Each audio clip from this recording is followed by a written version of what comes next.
Hi, welcome to High News Channel. Neil Peart, drummer and lyricist for Rush, dies at 67. His drumming was at once intricate and explosive, expanding Rush's power trio dynamics. His lyrics transformed the band's songs into elaborate suites.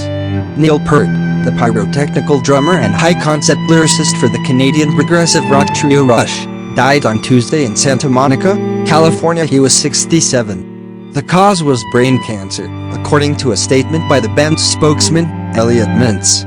Rush was formed in 1968, but found its long-term identity as the trio of Geddy Lee on vocals, keyboards and bass, Alex Lifeson on guitars, and Mr. Peart on drums after Mr. Peart replaced the band's founding drummer, John Rutsey, in 1974.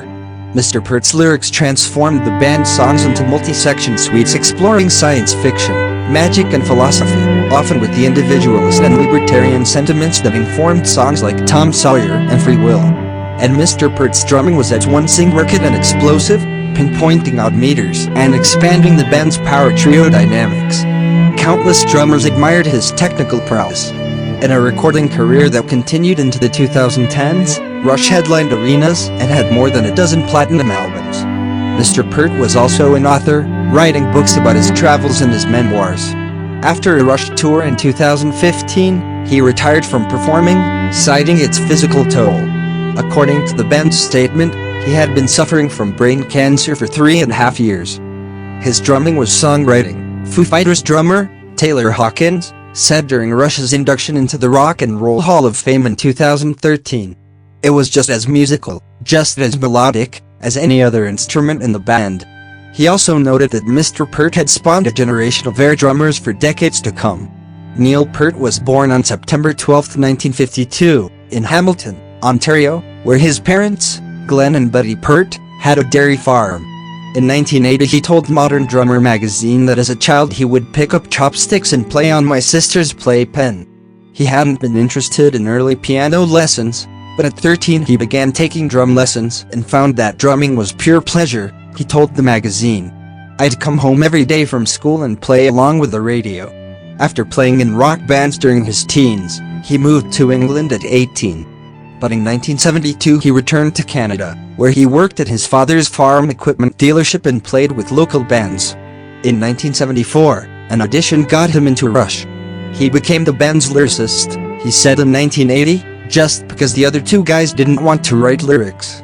He added that he considered the band's lyrics secondary to the music. A lot of times you just think of a lyrical idea as a good musical vehicle, he said. Mr. Peart grew up as a fan of loud, flashy drummers like Keith Moon, Gene Krupa, John Bonham and Ginger Baker, and he was known for hitting his drum kit hard. But as his playing developed, he quickly earned a reputation for precisely conceived, meticulously executed drum parts.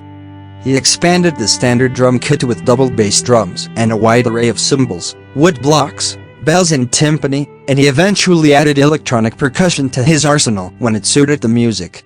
His recording career with Rush began with the band's second album, Fly By Night, in 1975.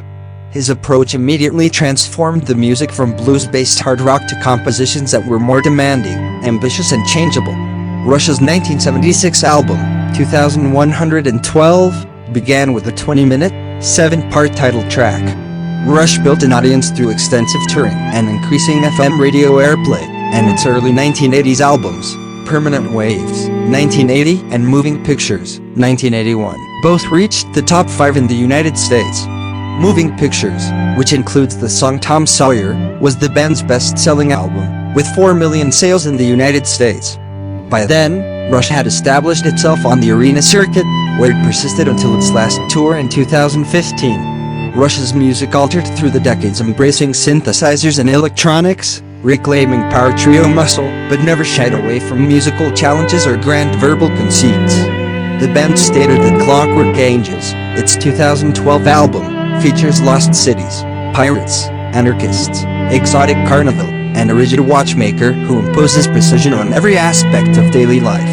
It was turned into a science fiction novel by Kevin J. Anderson. Rolling Stone placed Mr. Peart at No. 4 in its 2016 list of 100 greatest drummers of all time. Mr. Peart paid tribute to one of his influences when he produced a 2-volume compilation, Burning for Buddy, pairing the Buddy Rich big band with jazz and rock drummers including Mr. Peart, Max Roach, Bill Bruford, Steve Gadd and Omar Hakim. Mr. Peart also made instructional DVDs, a work in progress, about composing drum parts, and anatomy of a drum solo.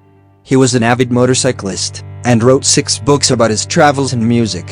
In 1997, the members of Rush received the Order of Canada, a national honor. Mr. Peart is survived by his parents, his wife, Carrie Noodle, a daughter, Olivia Louise Peart, 2 sisters, Judy and Nancy, and a brother, Danny. His first wife, Jackie, and his daughter Selena died before him. Although Rush's music was proudly untrendy, it drew fiercely loyal fans who embraced lyrics like those Mr. Peart wrote for the spirit of radio. All this machinery making modern music can still be open-hearted, not so coldly charted. It's really just a question of your honesty. Thanks for watching.